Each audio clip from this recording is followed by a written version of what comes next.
সাতকানিয়া একটি বরকতপূর্ণ এলাকার নাম। রাসূল একজন ব্যবসায়ী ছিলেন। সাতকানিয়া মানেই হলো ব্যবসায়ী মানুষ। সাতকানিয়া মানে গোটা পৃথিবীর এমন কোন জায়গা নাই যেখানে সাতকানিয়া নাই। আমার মনে হয় মঙ্গল গ্রহেও আছে। কি কথা কি বোঝা গেল?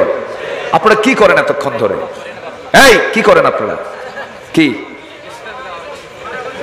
আমি কি আলোচনা করব না?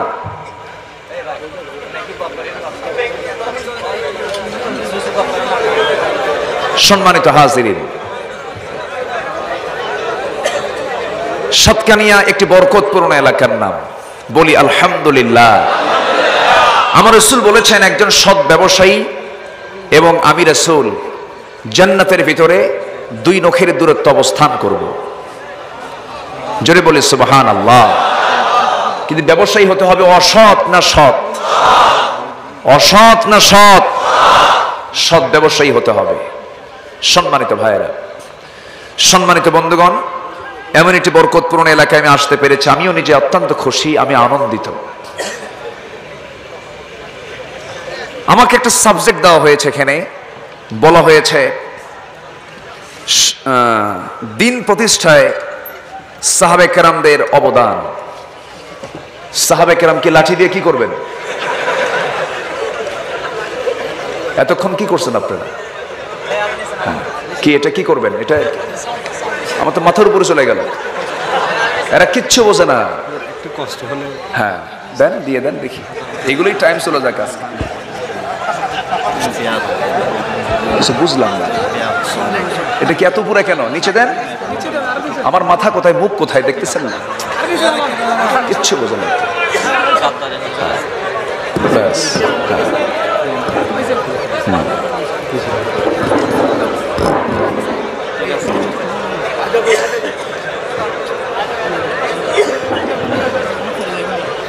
সম্মানিত হাজিরিন, তাহলে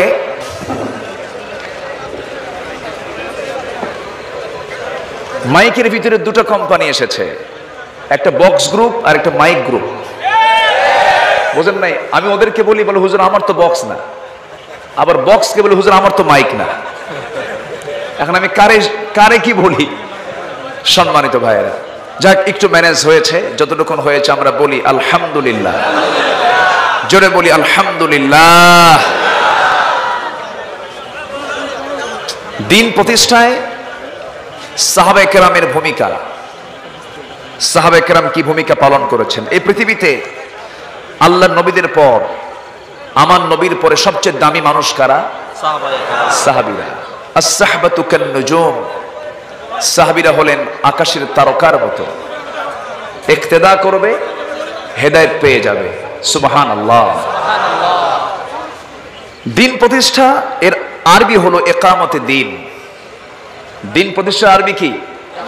ইকামতে দিন। ইকামতে দিন একটি গুরুত্বপূর্ণ একটি বিষয়, সাবজেক্ট। আল্লাহ রাব্বুল আলামিন প্রত্যেক পয়গম্বরকে এই দায়িত্ব দিয়ে পাঠিয়েছেন। আল্লাহর জমিন, আল্লাহর দিনকে প্রতিষ্ঠা করার জন্যই নবীদেরকে মূলত পাঠানোর উদ্দেশ্য সবার কম বেশি জানা আছে। আল্লাহ রাব্বুল আলামিন সূরা ফাতাহ এর 28 নম্বর আয়াত, সূরা সাফের 9 নম্বর আয়াতে আল্লাহ রাব্বুল আলামিন এগুলো বিশদভাবে জানিয়ে দিয়েছেন। আল্লাহ রাব্বুল আলামিন বলেন, হুয়াল্লাযী আরসালা রাসূলাহু বিল হুদা ওয়া দীনিল হাক্কি লিইয়ুযহিরাহু আলাদ দ্বীনি কুল্লিহি ওয়া কাফা বিল্লাহি শাহীদা।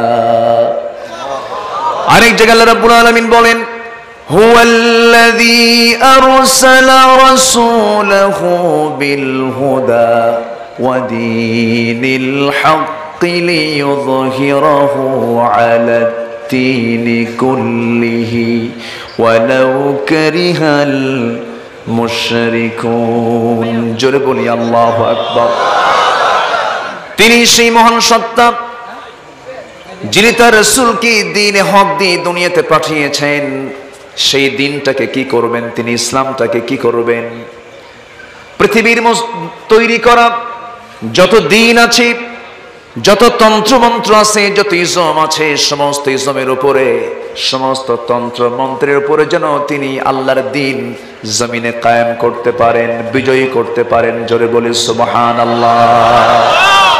এতে কাফেরদের জ্বালা পড়া হতে পারে এবং এর চেয়ে বড় সাক্ষী আর কিছুই হতে পারে না। জোরে বলি সুবহানাল্লাহ।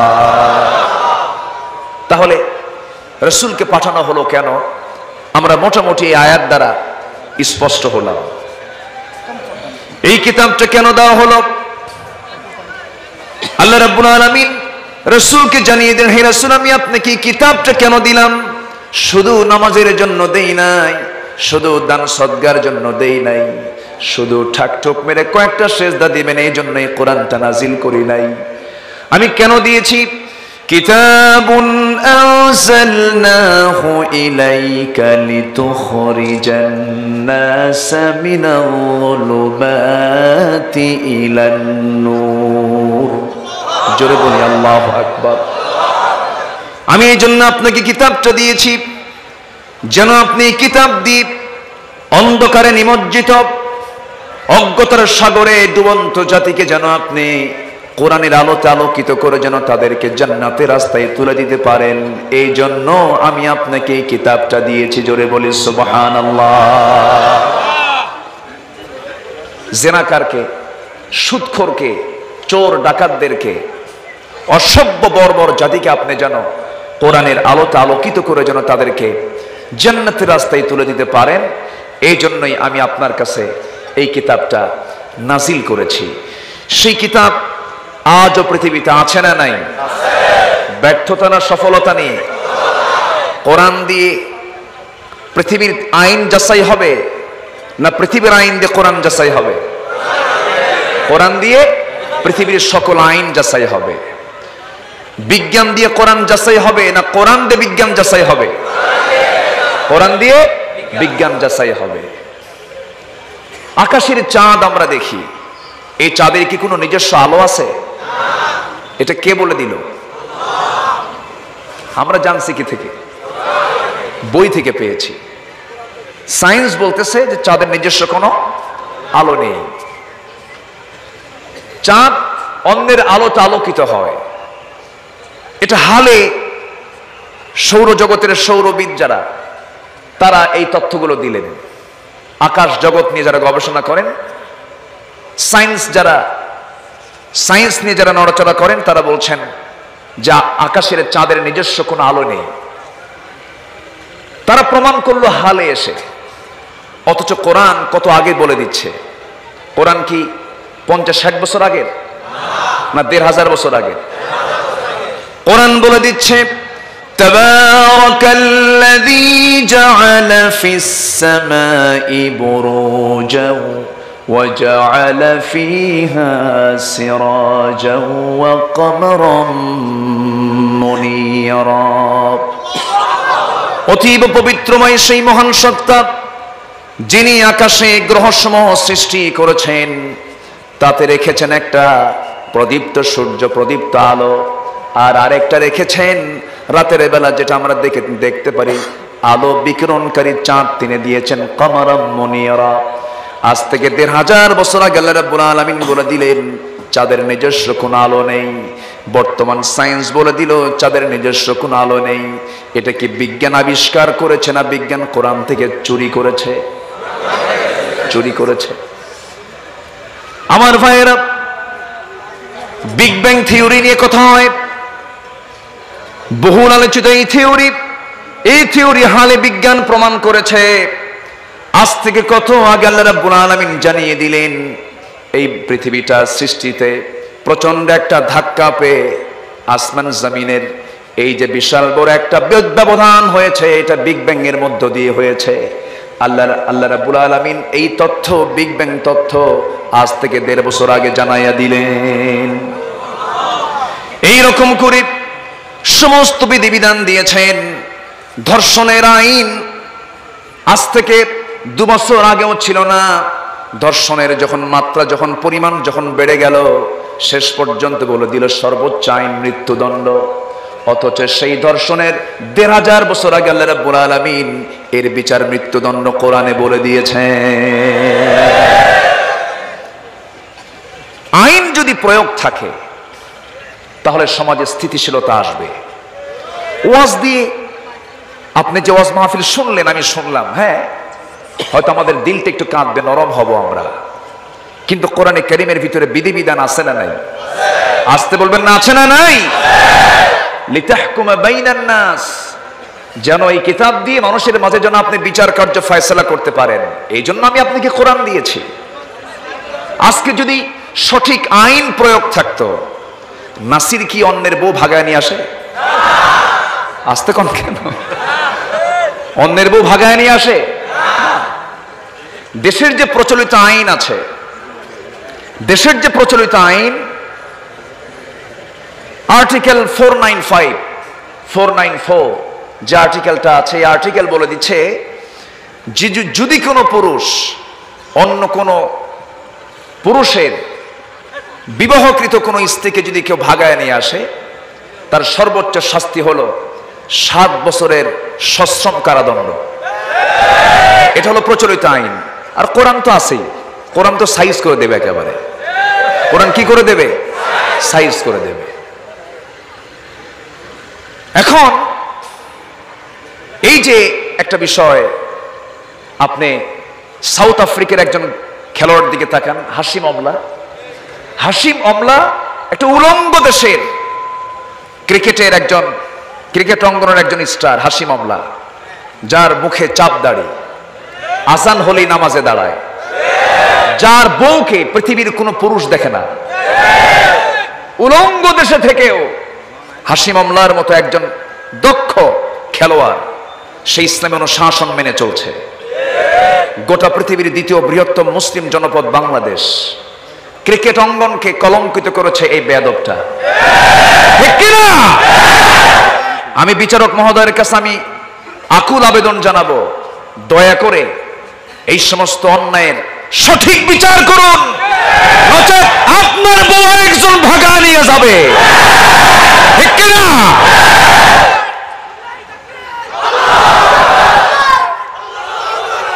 সম্মানিত ভাইয়েরা, কোরআনে কি নাই? সব আছে না নাই? আমার আওয়াজকে সবাই শুনতে পাচ্ছেন? কারো কোনো অসুবিধা, সমস্যা, ডঙ্কা, শঙ্কা, হতাশা, টেনশন? সাথে কে? সাথে কে? আল্লাহ থাকলে কিসের ভয়? যারা আল্লাহ আছে তার কোনো ভয় আছে? ভয় নেই।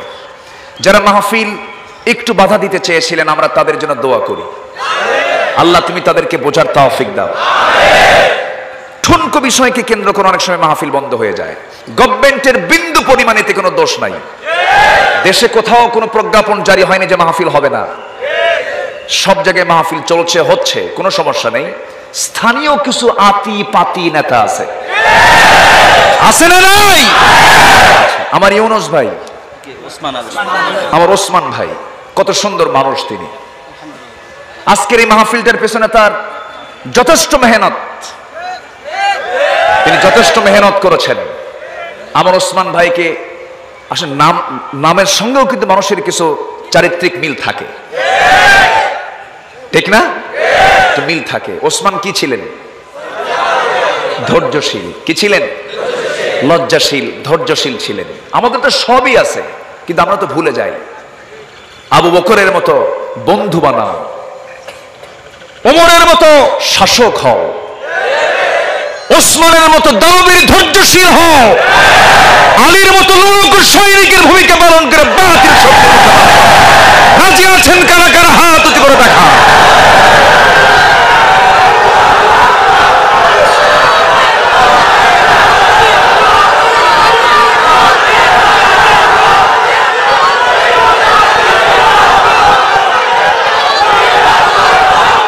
আল্লাহ সবার হাতকে কবুল করুন, জোরে বলি আমিন, আরো জোরে আমিন। হাত নামান। এই কণ্ঠ দিয়েছেন কে? এই কণ্ঠ দিয়ে আগে দুনিয়ার কারো নাম না আল্লাহর নাম?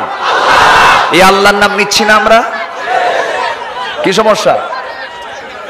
ক্যামেরা, ক্যামেরা, ওদের ধমক দিয়েন না। ওরা ধমক টমক দিয়ে না, ওরা তো গোটা দুনিয়া শোনাবে, বোঝেন না?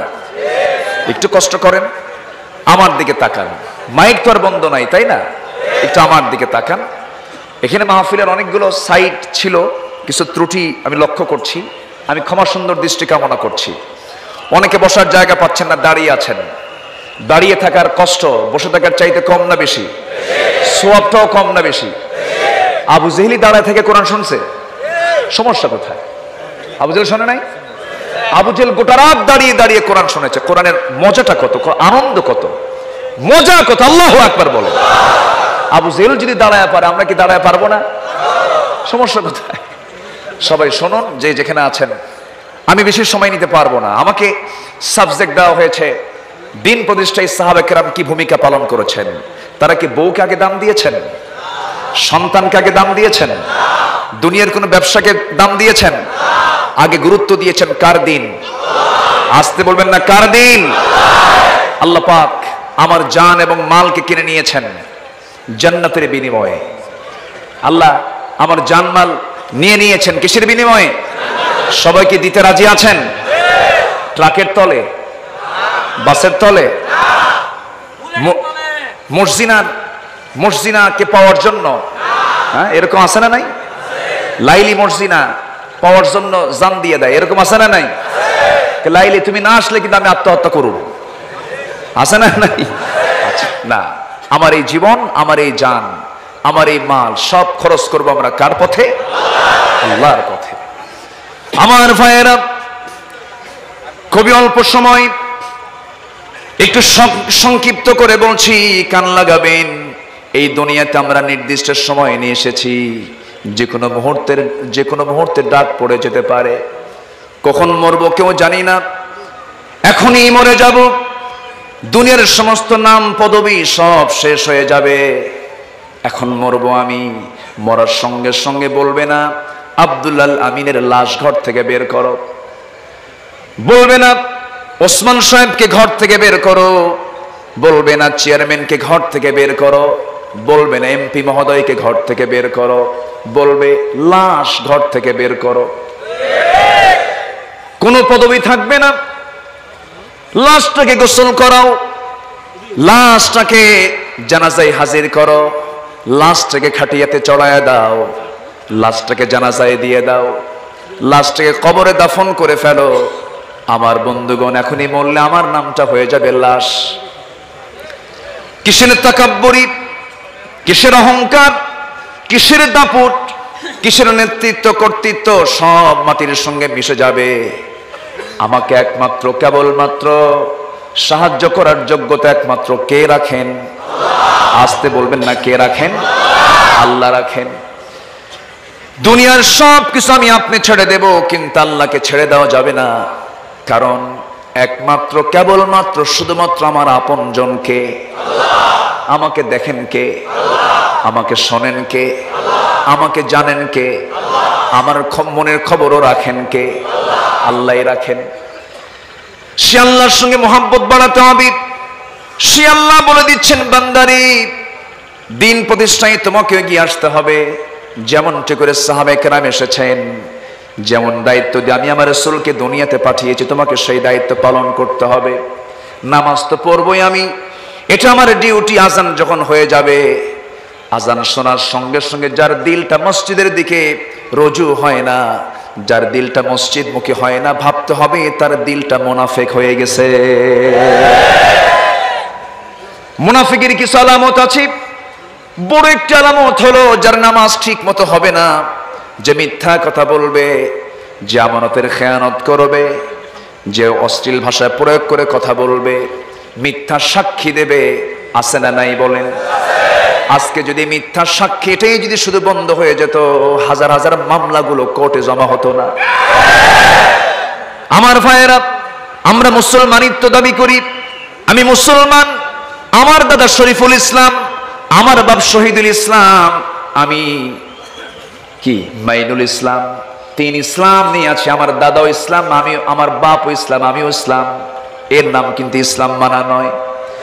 ইসলাম মানতে গেলে মাথা থেকে পা পর্যন্ত ইসলাম থাকতে হবে। অফিসে ইসলাম, কাজে ইসলাম, প্রত্যেকটি জায়গায় ইসলামকে নিয়ে চলতে হবে। যে ইসলামের নখ কাটার বিধান থাকতে পারে, সেই ইসলামে কোনো কিছু বাদ আছে নাকি? সব কিছু দিয়েছেন কে? ইসলামকে সর্বশ্রেষ্ঠ বলার দরকার নাই, কারণ সর্বশ্রেষ্ঠ ধর্ম ইসলাম বললে পরে অন্য ধর্মকে শ্রেষ্ঠ বলে ফেললেন। অন্য ধর্মের কোনো শ্রেষ্ঠত্ব নাই, অন্য ধর্মের কোনো বৈধতা নাই আমার আল্লাহর কাছে। কার কাছে? আল্লাহর কাছে। কার কাছে?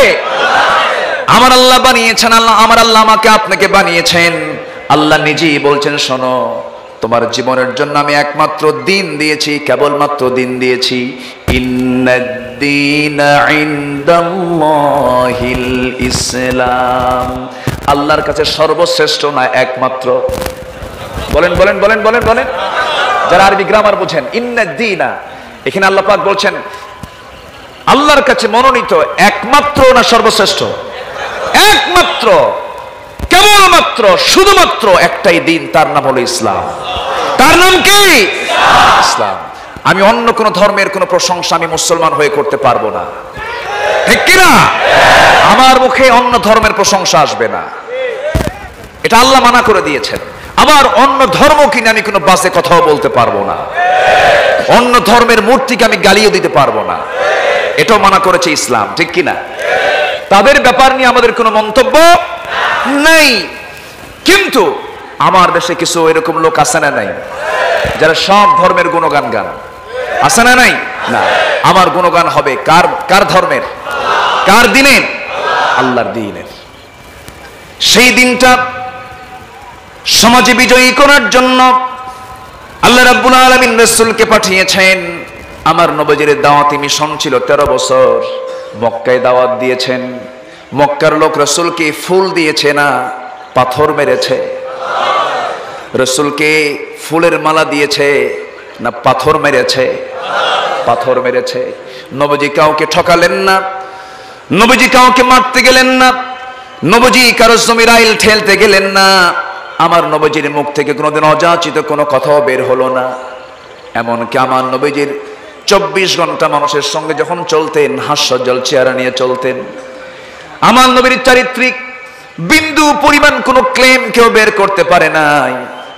আমার নবীজি বদর যুদ্ধের দিনে যখন বদর প্রান্তরে যখন হাজিরা দিলেন, আবু জেহেল তার সঙ্গ পাঙ্গ নিয়ে যখন হাজার সৈন্য নিয়ে বদর প্রান্তরে যখন পৌঁছে গেল, সবাই বলে ফেলল, আবু জেহেল সত্যি করে বলো তো, আমরা যে লোকটার বিরুদ্ধে যুদ্ধ করতে আসতেছি সেই লোকটা আসলে আক্ষরিক অর্থে কেমন? আবু জেহেল বলে, শোনো, আমার জানা মতে আমি যতটুকু তাকে জেনেছি চিনেছি, কারণ হলো রাসূল বলেছেন এই দুনিয়ায় কোনো দিন বিজয়ী হতে পারে না একমাত্র আল্লাহ। এত দ্বন্দ্ব কেন, এত ফাসাদ কেন? এটার মূল কারণ যদি আমরা খতিয়ে দেখতে যাই, মূল কারণ হলো একটাই, প্রকৃত মুসলমান আমরা কিন্তু হতে পারি নাই, ঠিক কিনা?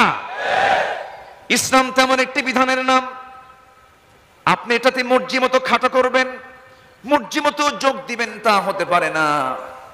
আমার দেশে কিছু অ্যালার্জি আছে যারা কোরআনের কথাগুলো শুনতেই চায় না। আসতে বলবেন না, আছে না নাই? এদেশের স্বাধীনতার স্থপতি বঙ্গবন্ধু শেখ মুজিবুর রহমান, তিনি 10ই জানুয়ারি যখন তিনি পাকিস্তানি কারাগার থেকে যখন দেশে ফিরলেন, দেশে ফেরার পর সকালবেলা রেডিও অন করে দেখেন, রেডিওতে কোরআন তেলাওয়াত দিয়ে অধিবেশন শুরু হয়নি। উনি মনে মনে চিন্তা করলেন, একটি মুসলিম প্রধান দেশের বেতারে যদি কোরআন তেলাওয়াত দিয়ে অনুষ্ঠান শুরু না হয়, আমি কেমন মুসলমান হলাম? এই তথ্যের দায়িত্বে কে আছে?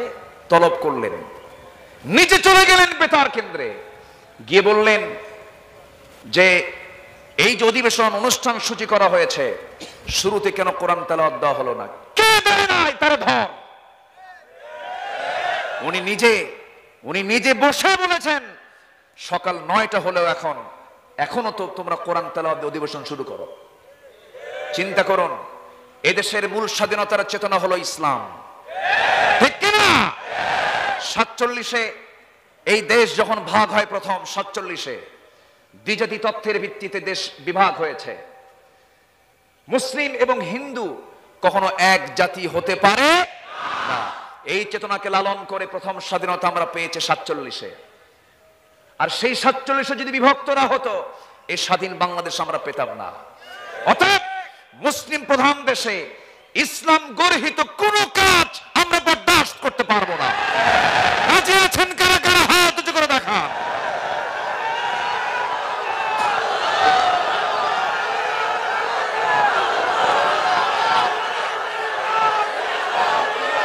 আল্লাহ তুমি সবার হাতকে কবুল করো, জোরে বলেন আমিন, আরো জোরে আমিন। হাত নামান। বঙ্গবন্ধুর শেষ ভাষণ ছিল এই দেশের মানুষকে মুক্ত করে ছাড়বো। কি কথা কি বোঝা যায়? কথা কি বোঝা যায়? সেই চেতনার ভিতর আজকে কিছু ঘাপটি মারা নাস্তিক তৈরি হয়েছে, ঠিক না? এদেশের চেতনা ইসলাম ছিল, আছে, থাকবে। ইসলাম নিয়ে কেউ মাতামাতি করলে গলা চিপে ধরা হবে তাদের, ঠিক না? আমাদের সবচেয়ে বড় পরিচয় হলো আমরা মুসলমান। কষ্ট হচ্ছে আপনাদের? কষ্ট হচ্ছে? কথা বলি, জোরে বলি ইনশাআল্লাহ, আরো জোরে বলি ইনশাআল্লাহ। এই মাহফিল কোরআনের মাহফিল, বলি আলহামদুলিল্লাহ, জোরে বলি আলহামদুলিল্লাহ। তাহলে রাসূলকে কেন পাঠানো হলো আমরা মোটামুটি একটু বুঝলাম। রাসূলকে সাপোর্ট দিয়েছেন সবচেয়ে শ্রেষ্ঠ মানুষ সাহাবীরা, দেননি? সাপোর্ট দিয়েছেন। বদরে আমার নবীজি ডাক দিলেন, সাহাবীরা কি ঘরে বসেছিলেন? না। উহুদে ডাক দিলেন, সাহাবীরা কি ঘরে বসেছিলেন? না। তবে মুনাফিক কিছু আছে না নাই? ওই যুগে ছিল কি ছিল না? ছিল। আমরা কি মুনাফিকের কাতারে যাব? মুনাফিক চেনার জন্য সূরা মুনাফিকুন আছে না নাই? ছোট সূরা না বড় সূরা? বড় সূরা। কাফেরকে চেনার জন্য কাফিরুন আছে না নাই? ছোট সূরা না বড় সূরা? ছোট সূরা। তাহলে কাফেরকে চেনার জন্য বড় সূরা লাগে না, এমনি চেনা যায় কাফের। কিন্তু মুনাফিককে চিনতে অনেক বড় সূরা লাগে, ঠিক কি না? এরা হচ্ছে ধূর্ত ভাইরাস, এরা সব জায়গার জল খায়, ঠিক কি না? সব জায়গার জল খেয়ে আপনি ইসলাম মানতে পারবেন না। আপনাকে ইখলাসের সাথে দিন গ্রহণ করতে হবে, অন্য কোনো দিন মানা যাবে না। দুটোকে এক জায়গায় করা যাবে না। আমার ভাইয়েরা, এই দুনিয়ার জীবন আমার চিরস্থায়ী জীবন না। এক কথায় কোনো ইচ্ছা দিয়ে, কোনো ইচ্ছা শক্তি দিয়ে আমার চললে চলবে না। নিজের কল্পনা প্রসূত কোনো আইন দিয়ে আমার চললে চলবে না। আমাকে সম্পূর্ণরূপে সারেন্ডার করতে হবে আল্লাহর কাছে। এটাই হলো মুসলিমের পরিচয়। মুসলিম বলবে কি? যারা পারেন ঠোঁট মিলিয়ে বলুন, ইন্নী ওয়াজ্জাহতু ওয়াজহিয়া লিল্লাযী ফাতারাস সামাওয়াতি ওয়াল আরদা হানিফাও ওয়া মা আনা মিনাল মুশরিকিন। জোরে বলি আল্লাহু আকবার। সম্পূর্ণরূপে আমাকে আপনাকে সারেন্ডার করতে হবে। ইন্না সালাতি ওয়া নুসুকি ওয়া মাহইয়ায়া ওয়া মামাতি লিল্লাহি রাব্বিল আলামিন। আমার সালাত, আমার কুরবানি, আমার জীবন, আমার মরণ সব কার জন্য হবে? আসতে বলবেন না, কার জন্য হবে? আমি সব সময় চলবো কার বিধান নিয়ে, কার হুকুম নিয়ে? এক নম্বর হুকুম হলো আমরা সারেন্ডার করব কার কাছে? আল্লাহর কাছে। ইবাদত করব কার? আমাকে পাঠিয়েছেন কিসের জন্য? ইবাদতের জন্য। জীবনের এক জায়গায় না সব জায়গায়। নামাজ আগে না অন্য কাজ আগে? কিন্তু আমার দেশে কোনটা আগে? কাজ আগে না নামাজ আগে? নামাজটা যদি আগে হয়ে যেত, নামাজ আগে যদি সব জায়গায় যদি জরুরি হয়ে যেত, আসান হয়ে গেছে, কোনো কথা নাই, নামাজে দাঁড়াতে হবে, যেমন নো মাস্ক নো সার্ভিস ঘোষণা হয়ে গেছে, সবার মুখে মাস্ক আছে না নাই? বিশেষ করে পুলিশের সামনে পড়লে পরে মাস্ক আছে না নাই? আইন তো মানতে হবে। এক বুড়া চাচা রিক্সা চালাচ্ছে, মাস্ক মুখের মধ্যে নিয়ে, দেখি মাস্কের মাঝখানে ফুটা। বললাম, চাচা মাস্কের মাঝখানে ফুটা কেন? হুজুর বিড়ি খাওয়া লাগে তো। কথা বলছেন? আল্লাহ যে আমাদেরকে কত সুন্দর বেঁচে রেখেছেন, বলি আলহামদুলিল্লাহ। ওয়ার্ল্ড হেলথ অর্গানাইজেশন বলল যে, গত মার্চে বলল যে আগামী 6 মাসের মধ্যে বাংলাদেশে 40 থেকে 50 লক্ষ লোক মারা যাবে। কই ভাইরাস এসে তো পাত্তাই পেল না। আল্লাহর রহমতের কাছে কোনো কিছু কুলায়? আসতে বলবেন না, কুলায়। আমেরিকা স্থবির, ইউরোপ মুখ থুবড়ে পড়ে গেছে।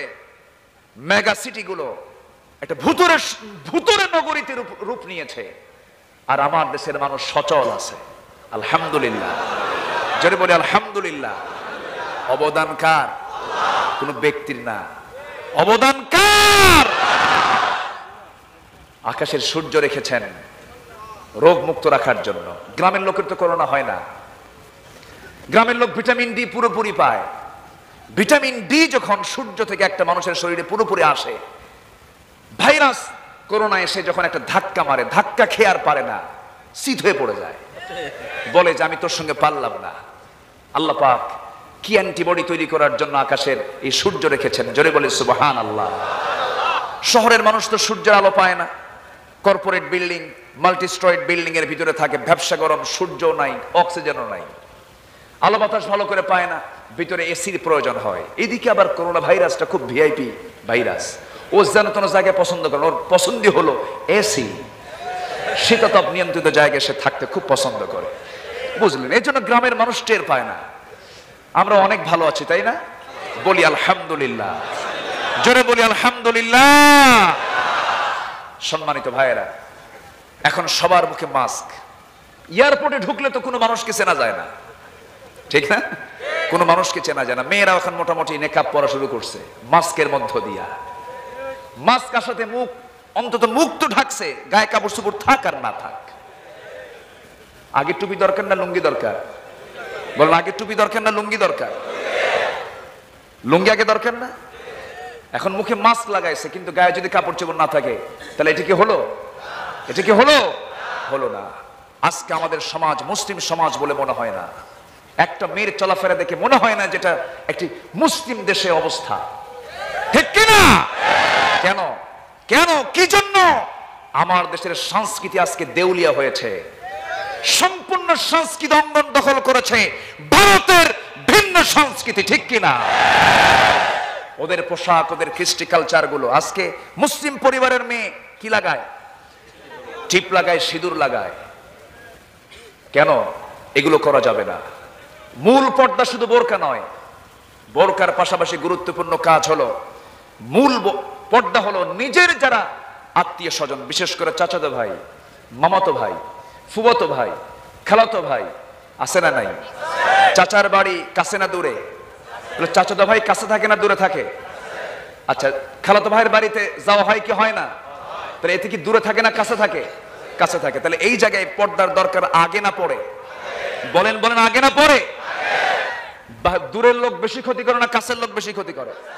কাছের লোক বেশি ক্ষতি করে। এই জন্য এই সমস্ত বিষয় আমাদের পর্দাটা খুব শক্ত পর্দা। আমার মা বোনদেরকে আমরা শিখাবো, জোরে বলি ইনশাআল্লাহ। আর জোরে বলি ইনশাআল্লাহ। দুলাভাইয়ের সঙ্গে দেখা করা জায়েজ আছে? আসতে কোন কোন দুলাভাই, দেবর, ভাসুর দেখা করা জায়েজ আছে? এগুলো ইসলাম না করে দিয়েছে। আপনি আমাকে যদি 1000 বার বলেন, আমি তো কিছু বলতে পারবো না। আমাকে বলেছে কোরআন, আমাকে বলতে হবে, ঠিক কিনা? দুলাভাইয়ের সঙ্গে দেখা করা যাবে না। দুলাভাইয়ের পিছনে শালীরা হোন্ডায় চড়ে, মনে হয় সাতকানিয়া চড়ে না? সাতকানিয়া তো চড়ে, আলহামদুলিল্লাহ। আচ্ছা, শালী দুলাভাইয়ের হোন্ডার পিছনে বসে আছে। শালী মনে মনে চিন্তা করে, দুলাভাই মানুষ, পুরুষ মানুষ, গায়ে লাগলে কেমন হয়, মাঝখানে একটু গ্যাপ রেখে দূরেই বসেছে। দুলাভাই আবার করছে কি, দূরে মাঝখানে গ্যাপ আছে তো, সামনে যে এমন ব্রেক মারছে, এক ব্রেকে গ্যাপ পূরণ করছে। এগুলো আছে না নাই? এগুলো নোংরামি ওয়াজ করে বন্ধ হবে না, আইন করে বন্ধ করতে হবে মুসলমান। নাসিরের অপকর্ম, এই অপকর্মগুলো বন্ধ হতো, নাসির পারতো না যদি শক্ত বিধান থাকতো, ঠিক কিনা? বাস্তবায়ন আমাদের দরকার। কষ্ট পাচ্ছেন আপনারা? আলোচনা চালাবো? আমার তো সময় আগে এমনি এমনি চলে গেল। এই মাইক ঠিক করতে লাগলো 10 মিনিট, 15 মিনিট, আধা ঘন্টা। কি বলবো এখন? আমার প্রোগ্রাম তো, এই প্রোগ্রামটা খুব অল্প সময়ে নেওয়া। এই প্রোগ্রাম নিয়েছি খুব অল্প সময়ে। মূল প্রোগ্রাম আমার নেওয়া আছে আজকে চট্টগ্রামে, অনেক দূরে মাহফিল। সেখানে আবার 9টার দিকে, 9:30টার দিকে ওঠার কথা। এখন মেহমান না গেলে তো তাদের দম আসে আর যায়, দম আসে আর যায়, এই অবস্থা। মানে যদি হার্টের রোগী হয় তাহলে ইন্তেকাল, মামলা খাবো। কি কথা কি বোঝেন নাই? তো এই হচ্ছে অবস্থা। সব দেখি একটু খেয়াল করতে হচ্ছে আমাকে। আকাশের পাখি ওড়ে এক ডানায় না দুই ডানায়? দুই ডানায়। দুই দিকে একটু রক্ষা করতে হবে। আমি আর দেখি 2-4-5 মিনিট কথা বলবো। কষ্ট পাচ্ছেন না তো কেউ? জোরে বলি ইনশাআল্লাহ। তাহলে সাহাবায়ে কেরাম কি অবদান রেখেছেন ইকামতের দ্বীনের ক্ষেত্রে? তারা কি দুনিয়ার কোনো মায়া করেছেন? সবচেয়ে বেশি ভালোবাসবো আমরা কাকে? ভালোবাসার প্রথম জনকে? প্রথম জনকে? দ্বিতীয় জন মুহাম্মদ সাল্লাল্লাহু, আর তৃতীয় জন হচ্ছে কারা? দ্বীনি ভাইরা। কারা বলেন? দ্বীনি ভাই। ভালোবাসার এই 3টা ক্যাটাগরি। আল্লাহ রাব্বুল আলামিন বলেন তোমাদের বন্ধু হবে কারা আর শত্রু হবে কারা? বন্ধু হবে কারা? ইন্নামা ওয়ালিয়্যুকুমুল্লাহু ওয়া রাসূলুহু ওয়াল্লাযীনা আমানুল্লাযীনা ইউকিমুনাস সালাতা ওয়া ইউতুনাস যাকাতা ওয়া হুম রাকিউন। জোরে বলি আল্লাহু আকবার। তোমাদের 1 নাম্বার বন্ধু হবে আল্লাহ, নাম্বার 2 বন্ধু হবে তোমাদের রাসূল, নাম্বার 3 বন্ধু হবে তোমাদের মধ্যে যারা ঈমানদার। ঈমানদাররা বন্ধু হবে। কেমন বন্ধু হবে? ইন্নাল্লাহা ইউহিব্বুল্লাযীনা ইউকাতিলুনা ফি সাবিলিহি সাফফান কাআন্নাহুম বুনয়ানুম মারসুস। জোরে বলি আল্লাহু আকবার।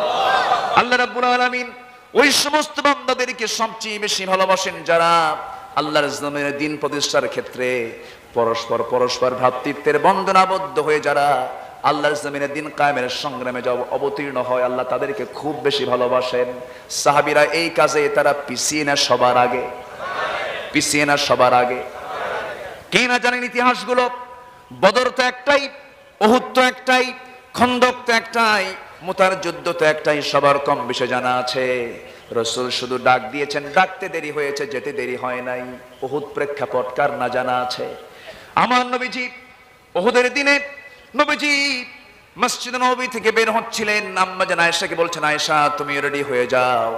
আমার নবীজি যুদ্ধে যেত, স্ত্রীকে সাথে নিয়ে চলে যেতেন। আমার নবীজি লম্বা কোনো সফরে গেলে বউকে সাথে নিয়ে চলে যেতেন, কারণ বউ হলো ঈমানের অর্ধেক। বলি আলহামদুলিল্লাহ। আর জোরে বলি আলহামদুলিল্লাহ। আর নিকাহু নিসফুল ঈমান, বিয়েটা হলো ঈমানের অর্ধেক। যুবকরা সময় হলে বিয়ে করে নিবা। দেখেন কিচ্ছু কয় না। বিয়ে শাদী করার দরকার আছে না নাই? আবার মুরব্বীরা যুবক ছেলে হয়ে গেছে, বড় হয়ে গেছে, বিয়ে দেয় না, এরকম বাপও আছে না নাই? এখন যুবকরা মনে মনে বলতেছে, হুজুর আব্বাদের ভালো করে করো নাকি, বিয়ে শাদী করা উচিত। বিয়ে শাদী করলে ঈমানটা ঠিক থাকে। বউর সাথে নিয়ে গেলে আপনি এদিক সেদিক তাকাতে পারবেন না, তো উপায় নাই। সাথে বউ আছে, আপনি যদি বউ থাকা অবস্থায় যদি অন্যদিকে আপনি যদি আধা সেকেন্ড তাকান, আর এই দৃশ্য যদি আপনার বউ দেখে একবার, হয়তো সেই সময় কিছু কবে না, 2 দিন পরে বলবে, হয়তো আপনি ডাক দিচ্ছেন, সুইটি এদিকে আসো তো, কিসের তোমার সুইটি মুইটি, তুমি ছায়া থাকো আরেক দিকে, তুমি আমারে ডাকো না, ঠিক কিনা? এই জন্য বিয়ে করার দরকার আছে না নাই? অন্যের বউ না, কিন্তু নিজের বউ। নিজের বউ নিয়ে থাকতে হবে, অন্যের বউ বিয়ে করে নিয়ে আসা যাবে না। ওয়াল মুতাল্লাকাতু ইয়াতারাব্বাসনা বিআনফুসিহিন্না সালাসাতা কুরু। অন্যের বউ যদি নিয়ে আসতে চাও, তাকে হতে হবে তালাক প্রাপ্তা, 3 মাস যেতে হবে, ইদ্যত পূরণ হতে হবে, এরপর হলো বিয়ের কথা, ঠিক কিনা? সম্মানিত ভাইয়েরা, কষ্ট পাচ্ছেন? আমার নবীজি আম্মা জান আয়েশাকে সঙ্গে করে নিয়ে উহুদের ময়দানে প্রস্তুতি নিলেন। মুনাফিক মাঝখানে সামনে দাঁড়িয়ে বলছে, হুজুর ওদের সৈন্য সংখ্যা কত? 3000, আমাদের কত? 1000। অসম্ভব ব্যাপার, এই অসম্ভব যুদ্ধে আমরা যাব না, জিহাদে যাব না। এই কথা শোনার সঙ্গে সঙ্গে রাসূল একটা মুস্কি হাসি মেরে বললেন, শোনো, কেউ না গেলেও আমি একাকী বাতিলদের মোকাবেলায় দাঁড়িয়ে যাব। নামাজে মুনাফিক চেনা যায় না, রোজাতে মুনাফিক চেনা যায় না, হজের কারবারে নাম মুনাফিক চেনা যায় না, কিন্তু ইকামতে দ্বীনের কাজের আঞ্জাম কে দিল আর কে দিল না? দুর্দিনের বন্ধু হলো আসল বন্ধু। যে দুর্দিনে বন্ধুত্বের পরিচয় দেবে সে হচ্ছে আসল বন্ধু। যেরকম ঠিক কিনা?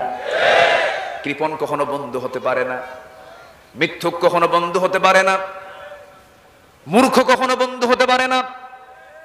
এই সমস্ত আচরণগুলো মুনাফিকদের আচরণ। আমার নবীজি মুনাফিকদেরকে একটা সাইড করলেন। নবীজি নিজে উহুদের প্রান্তরে রওনা দিয়ে দিলেন। যুদ্ধ শুরু হয়ে গেল। নবীজি প্রথমে কিছু যুদ্ধের কৌশল শেখায়া দিলেন। আমার নবীজি শুধু ইমাম ছিলেন না, যুদ্ধের নেতা ছিলেন। আমার নবীজি শুধু ইমাম ছিলেন না, রাষ্ট্রনায়ক ছিলেন। সমস্ত গুণ এবং সবকিছুই তার মধ্যে ছিল। অনেক আছেন, অনেক আলেম ওলামা আছেন, ওয়াজ করেন, ওয়াজ করতে করতে নিজেও কান্দেন, জনগণও কান্দে, গাল ভিজায় ফেলেন। নবীজি কেমন করে মার খাইছে, কিন্তু আমার নবীজি শ্রেষ্ঠ রাজনীতিবিদ ছিলেন, এই কথা বলতে তাদের মানসিক রোগ দেখা যায়, ঠিক কিনা? আমার নবীজি রাজনীতি কেমনে করতে হয়, পৃথিবীর প্রত্যেকটি রাজনীতিবিদের জন্য তিনি একটা মডেল। কেমন করে কথা বলতে হয় তারও তিনি মডেল, কেমন করে দেশ চালাতে হয় তারও তিনি মডেল। সবকিছুর মডেল হচ্ছেন মুহাম্মদ সাল্লাল্লাহু আলাইহি ওয়াসাল্লাম। আমার ভাইরা, আমার নবীজি খন্দকের যুদ্ধে যে নীতিগুলো দিয়েছিলেন, রাসূল বলেছেন খন্দকের যুদ্ধের সময় বললেন কোন নারী যেন আক্রান্ত না হয়, কোন শিশু যেন আক্রান্ত না হয়।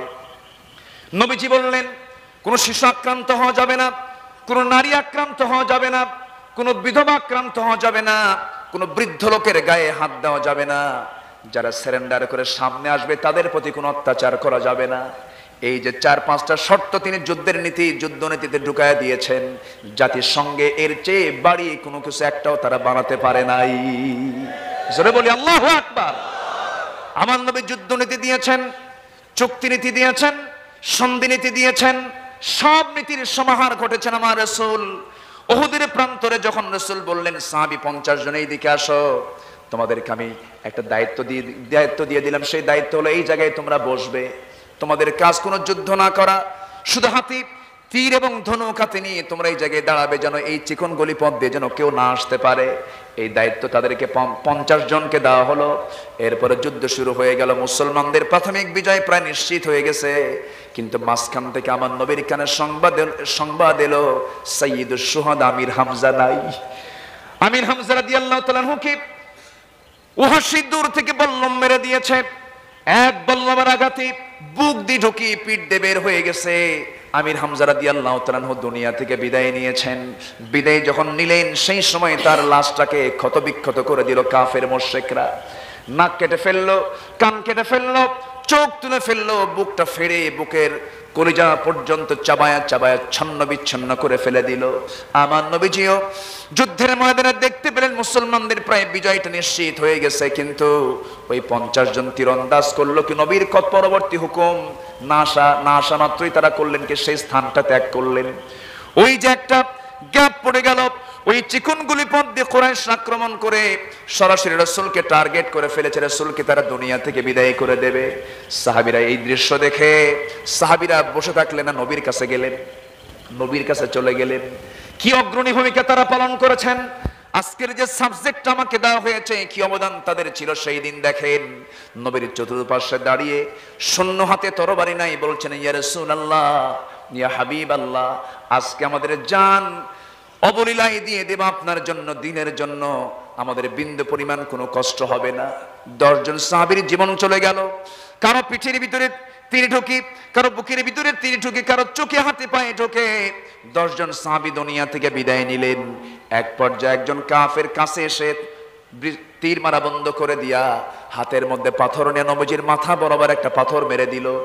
নবীজির মাথায় ছিল হেলমেট, লোহার হেলমেট পরা। সেদিন বিশ্ব নবী পাগড়িও ছিল না, টুপিও ছিল না। আমার বন্ধুগণ, শুধু টুপির সুন্নত আদায় করব, শুধু আমরা মিষ্টি খাওয়ার সুন্নতি সারা জীবন আদায় করলাম, কিন্তু আবু জেহেলকে চিনলাম না। আমি কি ঈমান এনেছি যে আমি আবু জেহেলকে চিনতে পাই না? আবু জেহেল মরে গেছে, কিন্তু আবু জেহেলের প্রেতাত্মারা দুনিয়াতে আছে না নাই? আসতে বলবেন না, আছে না নাই? আমার কি মনে একটু কথা দরকার না তাদের জন্য? ওই ফিলিস্তিনের গ্রামের ভিতরে ইসরায়েলি সৈন্যরা হানা দিয়া ঘর থেকে মা মেয়েকে ধরে বের করে এনে ইসরায়েলে কারাগারে রেখে মার চোখের সামনে সুন্দরী ফুটফুটে 13 বছরের কিশোরী মেয়ে, যাকে আকাশের সূর্য ভালো করে দেখতে পায় না, কঠোর পর্দা অবলম্বন করে যে ফ্যামিলিগুলো, সেই মেয়েগুলোকে মার চোখের সামনে উলঙ্গ করে তাকে ধর্ষণ করে মেরে ফেলা হচ্ছে। আবার মেয়ের সামনে মাকে উলঙ্গ করে ধর্ষণ করে মেরে ফেলা হচ্ছে। আমার বন্ধুগণ, এই সমস্ত জুলুম অত্যাচার দেখার পরও যার দিলটা কাঁদে না, যার দিলের মধ্যে জজবা পয়দা হয় না, আল্লাহর কসম করে বলি সেই বান্দার হৃদয় হলো মুনাফিকের হৃদয়। ঠিক কিনা? আমার ভাইয়েরা, উহুদের প্রান্তরে আমার নবীজি সম্পূর্ণ একাকী পড়ে গেলেন। হেলমেটের লোহা নবীর কপালে বিদ্ধ হলো, আরেকজন কাফের মেরে দিল নবীজির গাল বরাবর। শিরস্থানের চিকন লোহা নবীর গালের মধ্যে বিদ্ধ হতে লাগলো। আমার নবীজির মুখে আরেকটা আঘাত করলো পাথরের, আমার নবীজির সামনের দুটি দাঁত জোড়ে পড়ে গেল। একই মুখে 3টে ইনজুরি, আমার নবীজি মাথা চক্কর মেরে জমিনে পড়ে গেলেন। প্রমাণ হয়ে গেল, সবাই বুঝতে পারলো মনে হয় রাসূল দুনিয়া থেকে বিদায় নিয়েছেন। সাহাবীরা পাগলের মতো হয়ে গেছেন। আমার নবীজি সেই জায়গা থেকে উঠতে পারলেন না। হযরত আলী তন্ন তন্ন করে খুঁজে তাকে পেয়ে গেলেন, কোলের মধ্যে তুলে নিলেন, নিরাপদ জায়গায় শোয়া দিলেন। আলীও কাঁদেন, নবীও কাঁদেন। আলী বলছেন, ইয়া রাসূলুল্লাহ, আপনি লানত করুন। রাসূল বলছেন, আলী একটা কথা জেনে রেখে দিও, বিশ্বনবীর দেহ থেকে যখন রক্ত ঝরা শুরু হয়েছে, এটা বুঝতে হবে এই জমিনে আল্লাহর দ্বীন কায়েম হয়ে যাবে। সাহাবীরা কি ভূমিকা পালন করেছেন দেখেন। আমার ভাইয়েরা, এরপরে কি হলো? নবীজির মাথায় লোহা বিদ্ধ হয়ে আছে। একজন সাহাবী হাত দিয়ে টানতেছেন, কিন্তু লোহাটা বের হয় না। জোরে টান দিলে পরে নবীজি, আস্তে টান দিলে নবীজি কষ্ট পাবেন মনে করে এক টানে তিনি বের করবেন। কি দিয়ে বের করবেন? দাঁতটা লাগালেন।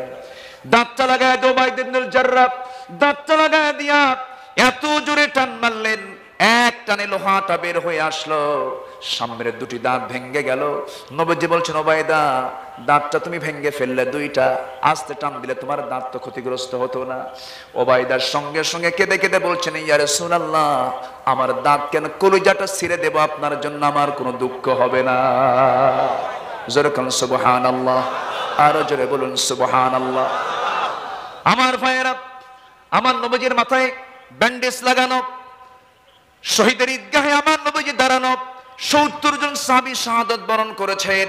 আপন চাচার লাশ সামনে, ক্ষত বিক্ষত চেহারা তার। আর একজন সাহাবী আব্দুল্লাহ বিন জাহাশের লাশটাও ক্ষত বিক্ষত। রাসূল বললেন, নাক কাটা, কান কাটা, চোখ তোলা, বক্ষ ছিদ্র করে সমস্ত কলিজাগুলো বের করাই দুইজন সাহাবী, আমার চাচা এবং আব্দুল্লাহ বিন জাহাশের কবরটা দাফন করার জন্য 2 কবরে দিও না, এই দুজনকে তোমরা এক কবরে দাফন করো, কারণ একসঙ্গে তারা আল্লাহর সামনে সাক্ষী হয়ে দাঁড়িয়ে যাবে। জোরে বলে সুবহানাল্লাহ। তাদের অবদান কি? এই জন্য সেই সাহাবে কেরামের চেতনা আমাদের ভিতরে থাকার দরকার আছে না নাই? আসতে বলবেন না, আছে না নাই? আমরা সেই চেতনা লালন করব। এই জমিনটা কার? আকাশটা কার? সূর্যটা কার? আমরা চাই এই জমিনটা কার আইন দিয়ে ভরপুর হয়ে যাক। আমরা কার বিধান মেনে চলবো? কার হুকুম মেনে চলবো? নামাজ পড়বো কয় ওয়াক্ত? 5 ওয়াক্ত নামাজ পড়তে রাজি আছেন? কার একটু হাত তুলে দেখেন তো। 5 ওয়াক্ত নামাজ কারা কারা পড়বেন? 5 ওয়াক্ত নামাজ বলি, ইয়া আল্লাহ, ইয়া রহমান, ইয়া রহিম, আমাদেরকে 5 ওয়াক্ত সালাত আদায় করার তৌফিক তুমি আল্লাহ দিয়ে দাও। জোরে বলি আমিন, আরো জোরে আমিন। হাত নামান। কষ্ট দিয়ে ফেললাম মনে হয়? কষ্ট পেয়েছেন? আমি ওসমান ভাইকে অসংখ্য ধন্যবাদ জানাচ্ছি। এই মাহফিলটার বাস্তবায়নে তার পূর্ণ চেষ্টা, আজকে তিনি সফল হয়েছেন, বলি আলহামদুলিল্লাহ। আমি এমন কোন অযাচিত কথা বলতে চাই না যে আমাদের মধ্যে বিশৃঙ্খল সৃষ্টি হয়ে যাক। আমরা দেশকে ভালোবাসি, আমরা দেশের মানুষকে ভালোবাসি, কিন্তু কোন জুলুমকে আমরা সহ্য করব না, কোন অন্যায়কে আমরা সহ্য করব না, কোন মিথ্যাকে আমরা গ্রহণ করতে পারবো না। সত্যের জয় হবেই হবেই ইনশাআল্লাহ। জোরে বলি ইনশাআল্লাহ। হাদা মা ইনদি ওয়াল ইলমু ইনদাল্লাহ আলাইহি তাওয়াক্কালতু ওয়া ইলাইহি উনীব। সুবহানাকাল্লাহুম্মা আশহাদু আন লা ইলাহা ইল্লা আনতা আস্তাগফিরুকা ওয়া আতুবু ইলাইক। সবার কাছে দোয়া চাই। আজকে এখানে দুটো জানাজা হয়েছে না, একটা সকাল একটা আসরে জানাজা হয়েছে, তাদের জন্য কি দোয়া দরকার আছে না? সবাই দোয়ায় শামিল হবেন না? আমরা একসঙ্গে দোয়ায় শামিল হব, জোরে বলি ইনশাআল্লাহ। দোয়া করতে হবে তো, আমরা দোয়া করব যে আমরা চাইবো কার কাছে, আমরা কার কাছে চাবো? নামাজের মতো করে বসি, আমরা নামাজের মতো করে বসি। আমি ওসমান ভাইকে অনুরোধ, আমার ওসমান ভাইকে আমি অনুরোধ করব, এই মাহফিলটার পুরো দায়িত্ব আমি ওনার হাতে দিয়ে দিলাম। আপনারা কি মনে করেন? আপনারা কি মনে করেন?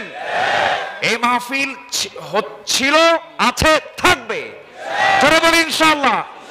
মাহফিল হলো মৌচাক। মাহফিল কি? মৌচাকে কি থাকে? কি থাকে বলেন?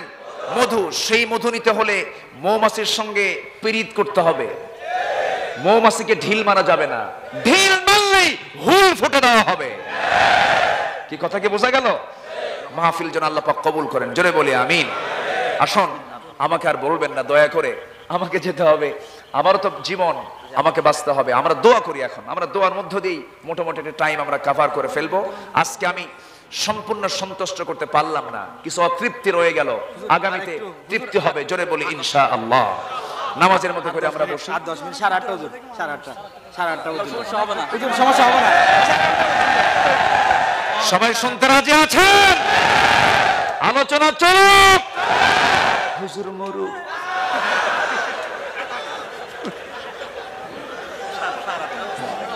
অনেক দূর থেকে মানুষ মেহমান আসছে, হুজুর আমি ওদের সাথে কথা বলছি। আল্লাহ।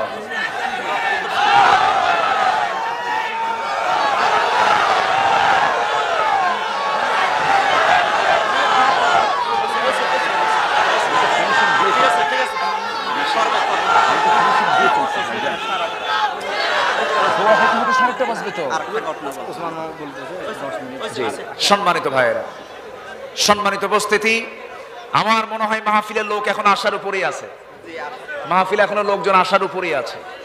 হয়তো আমি শেষ করতে করতে লোকজন আশা ফুরাবে না, আসতেই আসার উপরে আছে। আল্লাহ তুমি সবার এই অংশগ্রহণকে জান্নাতের ওসিলা করে দাও, জোরে বলে আমিন। এই গ্রামের প্রত্যেকটি ঘরকে ইসলামের দুর্গ বানিয়ে দাও। আমি স্থানীয় প্রশাসনকে ধন্যবাদ জানাই। সাতকানিয়ার প্রশাসন এই মাহফিলকে বাস্তবায়নে তারা অনন্য ভূমিকা পালন করেছেন। আমরা ওসি মহোদয়কে আমরা ধন্যবাদ জ্ঞাপন করছি এবং স্থানীয় এমপি মহোদয়কে ধন্যবাদ দিচ্ছি, এই মাহফিলটার পক্ষে তারা ভূমিকা পালন করেছেন। আল্লাহ তুমি তাদের খেদমতকে কবুল করো, আল্লাহ তুমি তাদের আঞ্জামকে কবুল করে নাও। আসুন, আমি আজকের মতো আমি আর বাড়াচ্ছি না, আমাকে যেতে হবে তো, আমাকে সেখানে কথা বলতে হবে যতটুকু হয়েছে। আমরা একটু বলি না, দিল থেকে বলি আলহামদুলিল্লাহ, আবার বলি আলহামদুলিল্লাহ। কোনো কালেকশন নাই তো? আমার পরে আরেকজন মেহমান আছেন, তিনি আসবেন। হ্যাঁ, আরেকজন আছেন, তিনি আসবেন। অত্যন্ত দিলওয়ার মানে কি জানেন? দেলোয়ার মানে যিনি মানুষের মনকে জয় করতে পারে, এই লোকটাকে দেলোয়ার বলা, দিলওয়ার বলা হয়। সেই দিলওয়ার ভাই তিনি আসবেন। এশার পর এখানে নামাজ হবে, এরপর আলোচনা হবে, সে আলোচনায় সবাই থাকবেন, জোরে বলি ইনশাআল্লাহ। আসুন আমরা সবাই নামাজের মতো করে বসে, একটু নামাজের মতো করে বসে আমরা আল্লাহর কাছে চাই।